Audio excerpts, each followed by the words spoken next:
बिस्मिल्लाहिर्रहमानिर्रहीम, अस्सलाम वालेकुम नाज़रीन। दो रुकने रिपोर्टर्स बेंच आपके सामने हाजिर है। नाज़रीन, ये 2-3 अपडेट्स हैं जो आपके साथ शेयर करनी है। एक तो अख्तर हुसैन साहब जो पाकिस्तान बार काउंसिल की जानिब से मेंबर थे जुडिशल कमीशन ऑफ पाकिस्तान में, उनके ऊपर ये दबाव था कि वो जजेस की सीनियरिटी के ऊपर और जजेस की जो ट्रांसफ़र है इसके ऊपर जो एक उनका असूली मौक़िफ़ था वो ना लें, बल्कि जो बार काउंसिल चाहती है वो मौक़िफ़ अपनाया जाए, यानी कि इसकी तौसीक़ की जाए। उनका इससे इख्तलाफ हुआ और वो दबाव में आने के बजाय उन्होंने कहा जी मैं इससे रिज़ाइन करने को तरजीह देता हूँ। उन्होंने जुडिशल कमीशन ऑफ पाकिस्तान से इस्तीफ़ा दे दिया। दूसरा, पीका ऑर्डर जो एक्ट है, तरामीम हालिया हुई हैं, उसके ऊपर सुप्रीम कोर्ट बार की जानिब से एक तकरीब मुनक्किद की गई थी। आज एक इजलास था बेसिकली मुशावरती, जिसमें सहाफ़ती तंजीमों के नुमाइंदे थे और सीनियर सहाफ़ी उसके अंदर शरीक हुए। थोड़ा सा उसके ऊपर आपको बात करेंगे। और फ़ौजी अदालत में जो कार्रवाई हुई है, फ़ौजी अदालतों से मुतल्लिक जो कार्रवाई हुई है आईनी बेंच में, थोड़ा सा उसका भी तस्करा होगा। और साथ ही साथ क्या कहते हैं, इंट्रा कोर्ट अपील एक जस्टिस मंसूर अली शाह साहब के फैसले पर वफाकी हुकूमत ने दायर की है, कुछ उसको लेंगे। लेकिन उससे पहले थोड़ा सा तड़का मैं चाहूँगा कि कल हम इंडिया पाकिस्तान के मैच को लगा दें। सुहेल साहब, आपस की बात है, मैच का रिजल्ट तो हम सबको पहले से पता था, हम आपस में डिस्कस भी करते थे कि कोई मुकाबला ही नहीं है दूर दूर तक दोनों टीमों का आपस में। हम बांग्लादेश में जीत जाए तो बड़ी बात होगी, वो जिस लेवल की इस वक्त हमारी टीम हुई हुई है। एक अल्लाह ने बड़ी बचत की है, पैसे नहीं लगाए, नहीं पैसे ज़ाया होते हुए अल्लाह ने बचाए। वो पता कैसे? दुबई जा रहे थे, दुबई जा रहे थे वो तो यूएई एम्बेसी का दोनों हाथों से सलूट, उनको गन सलूट बल्कि उनको, कि भाई उन्होंने हमें वीज़ा नहीं दिया। वरना सुहेल साहब 1500 दिरहम का टिकट था खाली मैच का, जो 500 दिरहम का था ब्लैक में ले रहे थे। उसके अलावा जो वीज़ों पे जो फीस थी, जो आने जाने का टिकट था, स्टे तो चले वहाँ पे अपना है बंदोबस्त, स्टे का इशू नहीं था। तो ये सारे पैसे अल्लाह मियाँ ने कह लिया को 2-3 लाख रुपये हमारा फ़ी कस के हिसाब से बचा लिए। और हम जो 5-6 दोस्त कज़न आपस में जा रहे थे, तो ये हमारे को 15-16 लाख रुपए की अल्लाह मियाँ ने बचत कर दी। आप देखें इस बार आपको मैं एक चीज़ थोड़ी सी 1 मिनट अब आप आए ना, तो एक पूरा आप सोसाइटी का बिहेवियर इस बार ज़रा नोट कीजिए। आपने ये बात अभी की कि पहले पता था कोई दुख नहीं, शोएब अख्तर ने कहा जी कोई मायूसी नहीं। हाँ। एक क्लिप गर्दिश कर रहा है जिसे इंटरनेशनल पेजेस भी उठा के लगा रहे हैं, पाकिस्तान में ऑडियंस बैठी हुई है, बड़ी स्क्रीन पे मैच दिख रही है, और वो मतलब बहुत ज़्यादा वो जज्बाती है कि कोहली शो कर ले, पाकिस्तान आ रहा है ये नहीं देख ले जी। और कोहली के शो पे उठ के सेलिब्रेट कर रहे हैं, सेंटोरस की उसकी है क्लिप है, कोहली के शो पे उठ के सेलिब्रेट कर रहे हैं। और फिर आपने देखा होगा कि ऑस्ट्रेलिया और न्यूजीलैंड के मैच में लाहौर में काफ़ी स्टेडियम भरा है, तो हो क्या रहा है, ये सोसाइटी का बिहेवियर ज़रा नोट कीजिएगा। सोसाइटी का बिहेवियर ये है कि पाकिस्तान की क्रिकेट टीम से लोग मायूस हो चुके हैं, उन्होंने अपने हीरोज़ बाहर चुन लिए हैं। आपकी टीम में उनके लिए हीरोज़ नहीं है, ठीक है। वो अब ऑस्ट्रेलिया इंग्लैंड का मैच देखने इसलिए ग्राउंड जाते हैं, उन्हें पता है अच्छी क्रिकेट देखने को मिलेगी। वो कोहली का शो इसलिए सेलिब्रेट कर रहे हैं कि ही इज़ प्लेइंग गुड, और वो आपसे मायूस इसलिए नहीं हो रहे कि उन्होंने आपसे उम्मीद लगाना छोड़ दिया है, और ये आपकी हार है। जो हमें तुमसे प्यार है वाला गाना है ना, वो समझ लेंगे ऑफिशियली विड्रा हो रहा है 25-30 साल बाद, कि अब वो वाली बात नहीं है। हमें पता है कि आप इस अहल नहीं हैं। और 2 चीज़ें फिर और आगे मैं ऐड करूंगा इसमें, फिर आगे खबर हमें तुमसे प्यार है गाना पता है किसका? जवाद साहब का जी, जवाद साहब, ठीक है, उनसे भी प्यार ट्विटर वाले, ठीक है। बड़ी जमात है और पाकिस्तान का मुस्तकबिल है, छोड़ें, जाहिर है वो उनसे बड़ा लीडर कोई नहीं है, शुक्र है वो गाना उन्होंने अच्छा गाया था बहरहाल, लेकिन वो जड़ों में बैठ गया हमारी उसमें। अब आगे पता है क्या है, 2 चीज़ें हैं कि एक तो होता है ना कि आपने मैच खेला हो तो आप जीते जा रहे, आपकी इंटेंट नहीं थी, फिर भी आपको 240 रन मिले, तो आप सोचें कि आप इंटेंट से खेलते, आप 300 में से 150 गेंद को रोक दें, और आपके यहाँ मैच हार गए, खाली वो बॉलर को आप कीपर को कराई जो हम बैट छोड़ते, आप मैच हार गए। ये मैच आप हार नहीं गए, आपने मैच खेला नहीं, आप हारने के लिए खेले, और आपकी नीयत में फतूर था। कुलदीप फील्डिंग कर रहे थे ना बाउंड्री पे, ये हमारे इजाज़ असलम हमारे आर्टिस्ट हैं, वो थे, वकार ज़का थे, अदनान सदीकी साहब थे, ये सब लोग वहाँ दुबई गए हुए थे मैच देखने। ये कहते हैं, इन्होंने वीडियो बनाई बाकायदा, मैंने ट्विटर पे शेयर भी की हुई थी। ये कहते हैं कि पाकिस्तानी शायकीन कुलदीप को कह रहे हैं बाउंड्री पे खड़े फील्डिंग करते हुए को, भाई ज़रा ढीली बॉल करा, स्कोर बनने दें। वो कहता है अपने प्लेयर्स को हिम्मत तो पकड़ें, खेलें तो सही। मतलब जब मुखालिफ आपको कहना शुरू हो जाए कि भाई हिम्मत करो, इसका मतलब आप इतने डर गए कि वो कह रहे हैं कि भाई ढीली करा दें, पूरी टीम यूँ लग रहा था कि वो उनके जहन में है कि कहीं यार इंडिया को हमने हरा दिया ना, फिर कैच भी छोड़े जा रहे हैं। हाँ। कि इंडिया को अगर हमने हरा दिया तो कहीं रिजवान की कप्तानी पक्की ना हो जाए, क्योंकि यहाँ तो हमने इसके बाद दोबारा कप्तानी की गेम खेलनी है। जी जी। और आपकी टीम में तो ये इख्तलाफात कोई ढके छुपे तो है नहीं, आप अभी यूट्यूब पे करें, अब हर प्लेयर आके कहता है जी 2008 के 9 में हमने ना जनाब चैंपियन ट्रॉफी के दौरान यूनुस खान के खिलाफ कुरान पे हल्फ लिया था कि इसके खिलाफ बगावत करेंगे। ये हालात है, और उन लोगों को आप हीरो बना के टीवी पे भी बिठाते हैं। उन सारों का तो इस वक्त यहाँ पे पाकिस्तान में ट्रायल होना चाहिए था कि उन्होंने पाकिस्तान से, इस मुल्क से गद्दारी की। बिल्कुल ठीक है, तो आप सोचें कि वही चीज़ कहीं कंटिन्यू तो नहीं की हुई कि आज भी कप्तानी की नजरें हैं कि चैंपियन ट्रॉफी में इसको फिलाप कराते हैं और रिजवान के बाद आपके आखिरी बात करके आगे चलते हैं कि 5 साल के लिए फिक्स कर दें कि जी रिजवान है या जो भी कप्तान है 5 साल, जिसने खेलना है खेले, जिसने नहीं खेलना है घर जाए। ठीक है, ऐसे ही है। तो आपकी टीम सीधी होना शुरू हो जाएगी। ये कप्तानी वाला चैप्टर आप क्लोज करेंगे, आपकी टीम खेलेगी। अब आप आते हैं अपने ग्राउंड पे। अपने ग्राउंड पे आप वापस अपने ग्राउंड पे आ गए, और हमारे ग्राउंड से इतलात ही हैं। सुहेल साहब, पहले तो शुरू करते हैं इंट्रा कोर्ट अपील से। हाँ। वफाकी हुकूमत ने इंट्रा कोर्ट अपील दायर की है। शायद ने इंट्रा कोर्ट अपील उस ऑर्डर के खिलाफ दायर की जिसपे मंसूर अली शाह साहब ने यह करार दिया था कि जो टैक्स वाला केस है जिसमें ना लगाने के ऊपर कंटेम्प्ट नोटिस हुआ था, प्रोसीडिंग हुई थी, कि इसको फुल बेंच के सामने लगाया जाए। अच्छा, मज़े की बात ये उस ऑर्डर के खिलाफ कंटेम्प्ट प्रोसीडिंग की गई है जो इन फील्ड ही नहीं है, जिसको आईनी बेंच विड्रॉ कर चुका है। अब असूलन तो उस विड्रॉल के खिलाफ अपील आनी चाहिए थी, लेकिन उस ऑर्डर के खिलाफ आई। एक मेरा ऑर्डर ख्याल है कैलकुलेशन इन्होंने बाद में की है और उन्हें लगा कि नहीं यार, उसके इनिशियल ऑर्डर्स विड्रा होने से उनकी जो जजमेंट है वो नहीं विड्रा हो रही और वो हमारे ऊपर पड़ी रहेगी। और ये जो सारी चीज़ें हो रही है ना, एक तो चलो इसको हम गुडविल का नंबर दे देते हैं कि गुडविल में कहते हैं कि चलो यार वो भी ऑर्डर है तो उसको इस तरह चले जाते हैं कि इंट्रा कोर्ट अपील में उसको फारिग करवा लेते हैं। दूसरा ये है कि इनको ये भी पता है कि ये चीज़ें रिवर्स होनी है कभी ना कभी, तो ऐसा ना हो कि इनके खिलाफ उसी इन फील्ड ऑर्डर की रोशनी में तौहीन अदालत की कार्रवाई शुरू हो जाए। तो ये अपना डर भी है। अच्छा, इस सारे में मंसूर अली शाह साहब का तो कोई नुकसान नहीं होगा इंट्रा कोर्ट अपील से? कहीं ऐसा ना हो बेचारे नजरबाज साहब के खिलाफ केस बहाल हो जाए? नहीं, वो अब इंट्रा कोर्ट अपील में जाहिर है, देखें बेंच कौन बनाएगा। सर, उसी ऑर्डर जब जो ऑर्डर चैलेंज हुआ है उसी ऑर्डर के अंदर ये बात लिखी हुई है ना कि उनका विड्रॉ किया जाता है कि उनका कोई कसूर नहीं था, शोकॉज विड्रॉ किया गया था। जी जी, लेकिन वो बेंच बनाना भी देखना है ना। देखें अब मेजोरिटी से बनेगा तो उसमें चीफ जस्टिस यही आफरीदी साहब और जस्टिस अमीन साहब है। तो देखते हैं वो बेंच, हो सकता है मीनुद्दीन खान साहब भी उस बेंच में आ जाए। हाँ, मुमकिन है, तो सादे बेंच में, क्योंकि सादा काम भी तो कर ही रहे हैं ना, वो आ सकते हैं। अच्छा सुहेल साहब, ये आज मिलिट्री कोर्ट केस में बड़ी इंपॉर्टेंट सी चीज़ें हुई हैं। तो इमरान खान साहब की मजम्मत का भी जिक्र हुआ, और अब उस पर सलमान नियाजी साहब जो हैं साबिक चीफ जस्टिस गुलजार अहमद साहब के दामाद भी हैं, मारूफ वकील भी हैं, हमारे दोस्त हैं बड़े अच्छे। सलमान साहब ने मुझे कोट करके ट्वीट किया उस पर कि जी क्या हाई कोर्ट के ऊपर हमले की मजम्मत करवाई गई किसी से? अब इमरान खान साहब ने तहरीरी मजम्मत तो कर दी है, वेट करें 2-3 दिन, 28 को कुछ केसेस लगने नहीं होंगे, 27-28 में। हाँ जी, 9 मई वाले, वो बड़ा इंपॉर्टेंट हफ्ता है कि बुध से शुरू हो रहे हैं वो केसेस सारे। बुध को पिंडी वाले केसेस हैं, जुमेरात और जुमे को लाहौर वाले हैं, तो उसमें ये चीज़ें बड़ी खुल के सामने आनी। एक और चीज़ है, नईम अख्तर अफगान साहब का एक जुमला इस केस में था, मरियम नवाज साहिबा ने उनकी तस्वीर लगा के लिखा भी हुआ है। वो ये कह रहे थे कि मरियम नवाज शरीफ नहीं, हमारी रिपोर्टर है, उनकी बात करें, एक और रिपोर्टर। लोग कंफ्यूज ना हो जाए ना कि नहीं, लोगों को पता है, जजेस कंफ्यूज ना हो जाए ना कि हमें मरियम नवाज ने ट्वीट कर दिया। चलो उनकी कंफ्यूज रहने हैं, तो वो व्लॉग देखते हैं तो फिर कंफ्यूज भी हो थोड़ा सा। पहले ही कुछ लोग जजेस से शिकायत करते हैं कि जी जो थंबनेल में होता है वो वीडियो में नहीं होता, तो आप ना देखा करें। जो रिमार्क्स में होता है वो फैसलों में नहीं होता। एग्जैक्टली, आप ऐसे लोगों की वीडियो ना देखा करें, हमारी तो मजबूरी है आपके फैसले पढ़ना। तो सुहेल साहब, चीज़ ये है कि नईम अख्तर अफगान साहब ने कहा कि जी ये सब लोग ये तो देख रहे हैं कि मुलजिम के हकूक, जिनके खिलाफ जुर्म है उनके हकूक कोई नहीं देख रहा। अब ये बात तो अदालतें इस हवाले से फैसले दे चुकी हैं बाकायदा कि स्टेट के हकूक नहीं होते, हकूक लोगों के होते हैं जी। अब ये नईम अख्तर अफगान साहब को बताना पड़ेगा। बस वो उन्होंने एक सवाल दर सवाल पूछ लिया, भाई जिनके ऊपर अटैक हुआ है उनको, उनके मुल्ज़मान को एक्सेलरेट तो कोई करवाने का क्या ही नहीं रहा, इंक्लूडिंग इमरान खान। इमरान खान ने तहरीरी जवाब में कहा जिन्होंने किया उनको सजा दें। वो कहते हैं कि फोरम मौजूद है ज्यादा सख्त सजा वाला, उधर ले जाएं, उधर ले जाएं। हाँ, वो ये तो ये आर्गुमेंट ही नहीं है ना। वो ये थोड़ी कह रहा है कि 9 मई हुआ ही नहीं तो बरी कर दियो। 9 मई हुआ है नहीं यार, बिल्कुल 9 मई को लोग गए, हमले किए, फुटेजेस मौजूद है।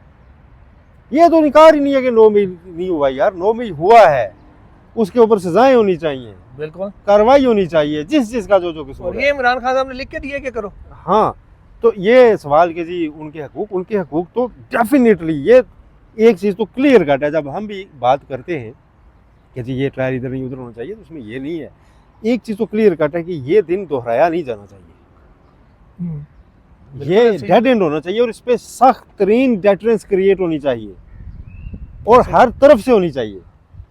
बिल्कुल ठीक है कि ये इवेंट्स हुई ना, ठीक है, ऐसे ही है। तो ये चीज़ें सिर्फ ये नहीं, इसके साथ आप सुप्रीम कोर्ट का भी शामिल करें, जो बंदयाल साहब के दौर में इस दरवाजे के ऊपर हुआ था।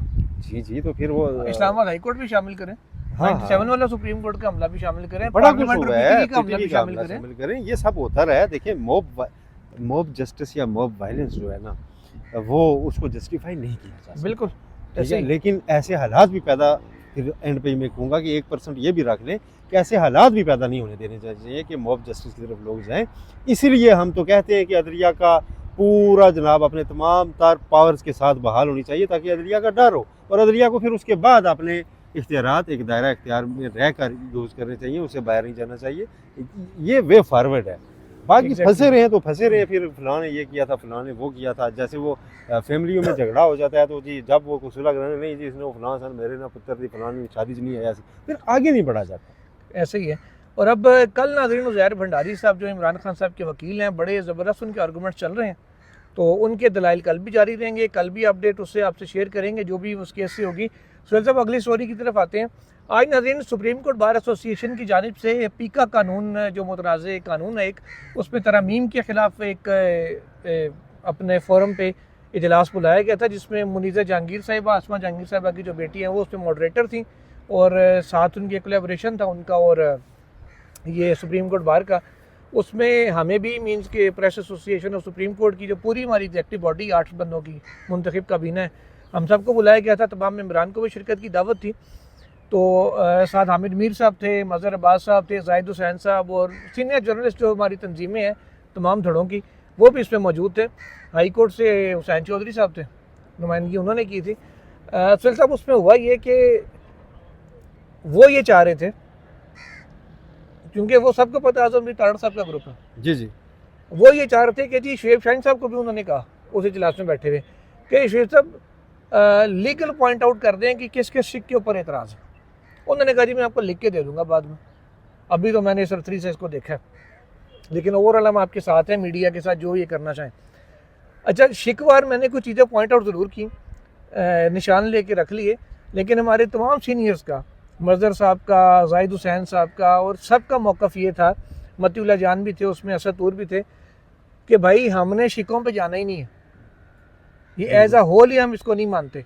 शिकों पे जाएंगे तो हम कहेंगे अच्छा ये नहीं ये कर दें, फिर वो एक दो चीज़ें निकाल देंगे, एक दो चीज़ें और डाल देंगे। तंजीम कोई भी जो होती है ना, वो किसी भी कैटेगरीज को बना के ना, तो आम लोगों के भी अगर आप फ्रीडम ऑफ स्पीच को कर्टेल कराने की हिमायत करें तो वो साफ़ी तंजीम की बददियानती होती है। बिल्कुल, आज यही इसी बात के ऊपर सबका इत्तेफाक था। और फिर रऊफ अताश साहब जो प्रेसिडेंट है सुप्रीम कोर्ट बार के, उन्होंने जो रेजोल्यूशन हमने पास की वो भी आ गई सामने, और उन्होंने फिर इसमें सुहेल साहब ये ऐलान किया कि जनाब, एक तो मैंने उनसे ये शिकवा किया कि जनाब आपने जर्नलिस्ट डिफेंस कमेटी बनाई थी पीटीआई के दौर में, कि जी सहाफ़ियों पे बड़ा मुश्किल वक्त आया है। मैंने कहा जो पीटीएम सरकार आई, सहाफ़ियों के साथ क्या कुछ हुआ, इमरान रियाज को देख लें, मतीउल्लाह जान देख लें, असद तूर देख लें, इन विक्टम्स को देख के असद तूर और मतीउल्लाह को आपने ये बनाई थी कमेटी।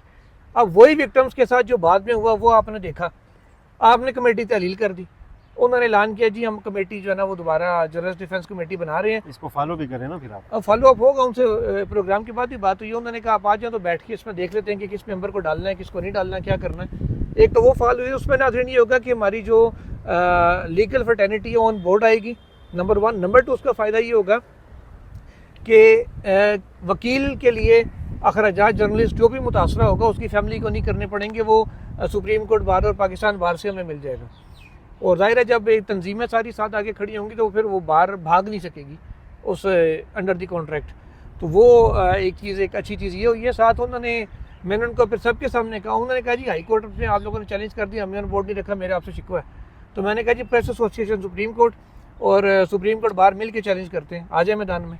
उन्होंने कहा इसके ऊपर भी बैठ के बात करेंगे, यानी कि फौरी हामी उन्होंने भरी। लेकिन अब जाहिर है हम सुप्रीम कोर्ट में इसको चैलेंज करेंगे। इस हवाले से फैसल सिद्दीकी साहब से सुहेल साहब आज बात हुई है और वो प्रो बोनो हमारी वकालत करने के लिए तैयार है, और अब जो भी होगा फिर चीज़ें सामने आ जाएंगी। इसके ऊपर ज़रा अपनी राय दे दें फीका टीका मामले में। देखें, पीका डायरेक्ट चूँकि हमसे जुड़ा हुआ है तो हम तो इसके मुतासरा फरीक हैं, इसलिए मुझे तो बड़ी तवक्को थी कि बजाय इसके कि हमें सड़कों पर छोड़ने के कोई ना कोई अदालत इसको टेकअप करेगी। लेकिन उस पर बड़ी हैरानी हुई कि इस्लामाबाद हाई कोर्ट ने 2 हफ्ते में अटॉर्नी जनरल से जवाब मांगने के बाद इसको 17 अप्रैल नेक्स्ट डेट लगा दिया। जी। तो 17 अप्रैल मतलब तब तक आपने छोड़ दिया कि जो होता है होता रहे, और फिर तब आप एक डेट और दे देंगे। तो ये तो बात देखें कोई अच्छी नहीं है, इसलिए कि ये आर्टिकल 19 बड़ा अहम जुज़्व है और 19A, और अगर आप खामोशी करवा देंगे हर तरफ से तो फिर एक ना एक वक्त में ना ये बात, अगर आज मैं मतलब वो कहूँगी जी कि मैं किसी पोजीशन पे और मैं कहूँ कि ये सारी चीज़ें बंद कर दो आवाज़ें, एक दिन मुझे आवाज़ की ज़रूरत पड़ेगी तो मेरे लिए कौन बोलेगा? ऐसा ही है, यही तो असल मसला है। ठीक है, और ये हर बंदा चख चुका है, ये सबसे बड़ा तो इमरान खान साहब चख चुके हैं। बिल्कुल, आज उनको अगर हाँ आज अगर उनको आवाज़ें वही असद तूर वही मतीउल्लाह जान उनके ज़माने में आए ज़रिए था, बिल्कुल आए, आज उनके लिए कौन बोल रहा है? वही असद तूर और मतीउल्लाह जान। तो एक चीज़ उनको तो याद रखनी चाहिए आइंदा के लिए, और नून लीग तो ऐसा 3-4 बार चख चुकी है, इन्हें तो ज़्यादा याद रखना चाहिए भाई। बोलने से जुर्म नहीं होता, बात सिंपल है। एक बात कह देना, उसकी निशानदेही करना, वो कोई फौजदारी जुर्म नहीं है। हाँ, किसी पे इल्ज़ाम लगा दिया, उसके लिए हद की इज्जत के सख्त नहीं, कानून है मजीद सख्त करें। अच्छा, झूठी खबर दे दिया पेमरा से लेके हर जगह, और उसके ऊपर भी जिसके खिलाफ दिया वो हद की इज्जत में जाए, सख्त तरीन कानून करें, मतलब मेरे ऊपर शदीद तरीन जुर्माना। सर आप ये क्रिएट होगी डेफेमेशन लॉ का मसला ना कि जी हाँ गवर्नमेंट ने टेक क्या ली हुई है कि जी डेफेमेशन लॉ में फैसला नहीं होता, आप अमेंड करके लिख दें कि 6 महीने में फैसला होगा। किसी ने मना किया आपको? कर दे, और उसके लिए एक्स्ट्रा ट्रिब्यूनल्स बनाए। नहीं, वो ही जज की केस ही कितना जाते हैं डेफेमेशन की। यूके में क्या होता है? यूके में क्या हथकड़ियां लगाई जाती हैं साफियों को? नहीं, वहाँ पे ये है कि गलत खबर देने वाला बच नहीं सकता। जुर्माने होते हैं इतने बड़े कि आपको एयरवाई को हुआ, समा टीवी को हुआ। जी हुए हैं माजी में सारे चैनल्स को। नासिर भट्ट साहब ने नून लीग के सेनेटर ने उन्होंने कितने लोगों से जुर्माने लिए टीवी चैनल्स को, और वहाँ पे ये नहीं, आपके पास बाज़ वो खबर मुस्तनद भी होती है, लेकिन आपके पास वो रेलेवेंट डॉक्यूमेंट्स ना हो तो बंदा पकड़ा जाता है। एग्जैक्टली, ठीक है, वो कहते हैं जी नहीं आपने, और फिर ये भी होता है कि आपने इसका मौक़िफ़ क्यों नहीं लिया। ठीक है, और ये भी नहीं होता कि ये दस्तयाब नहीं था, ये वो फिर बड़े सख्त है वहाँ पे।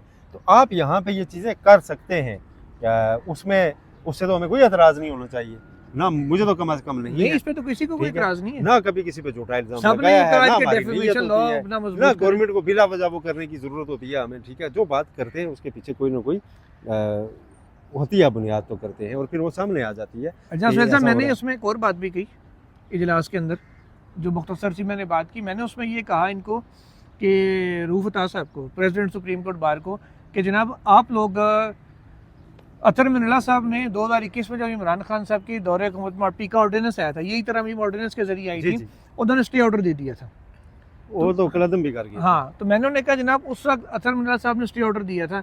आज तमाम हाई कोर्ट्स में बलूचिस्तान के अलावा 3-4 हाई कोर्ट्स के अंदर ये चैलेंज हो चुका है, किसी एक जज ने रिस्ट्रेनिंग ऑर्डर पास नहीं किया, करने की हिम्मत नहीं की कि जनाब जब तक ये केस पेंडिंग है आप किसी जर्नलिस्ट के खिलाफ कोई कार्रवाई नहीं करेंगे। ये रिस्ट्रेनिंग ऑर्डर तक किसी ने पास नहीं किया। मैंने कहा आप इन्हीं जजों के हक में सारा दिन सेलिब्रेट कर रहे होते हैं कि जनाब बड़ी जी आइन और कानून के मुताबिक हुआ, बड़ा तरमीम में ये हो गया, बड़ी आज़ादी आ गई, तो ज़रा इसके ऊपर भी ज़रा गौर करें। ये बिल्कुल ये वैलिड पॉइंट है, और देखें ये अल्टीमेटली तो चलना ही है, अब किसी न किसी कोर्ट में चलेगा ही और आगे बढ़ेगा, और उसके ऊपर मेरा गुमान भी ये है, दावा भी ये है कि ये एक न एक दिन ये गवर्नमेंट भी वापस लेगी, ये इसको वापस लेगी। ऐसा नहीं है, ये कायम नहीं रख सकते। ये गवर्नमेंट को अपोजिशन में आज अगर कहें ना कि आप अपोजिशन में जा रहे हैं, एक चीज़ क्या ख़त्म करके जाना चाहेंगे? टीका। उन्हें पता है कि भाई इसके बगैर तो हमें टीका लग जाएगा। और मेरे पहले भी ख्वाहिश का इज़हार की, अब भी कर रहा हूँ कि अल्लाह करे ये ऐसे ही रहे, ताकि करने वाले एक दफ़ा चखें ज़रूर। ये तो आप नवाज शरीफ वाली बदवा दे रहे हैं।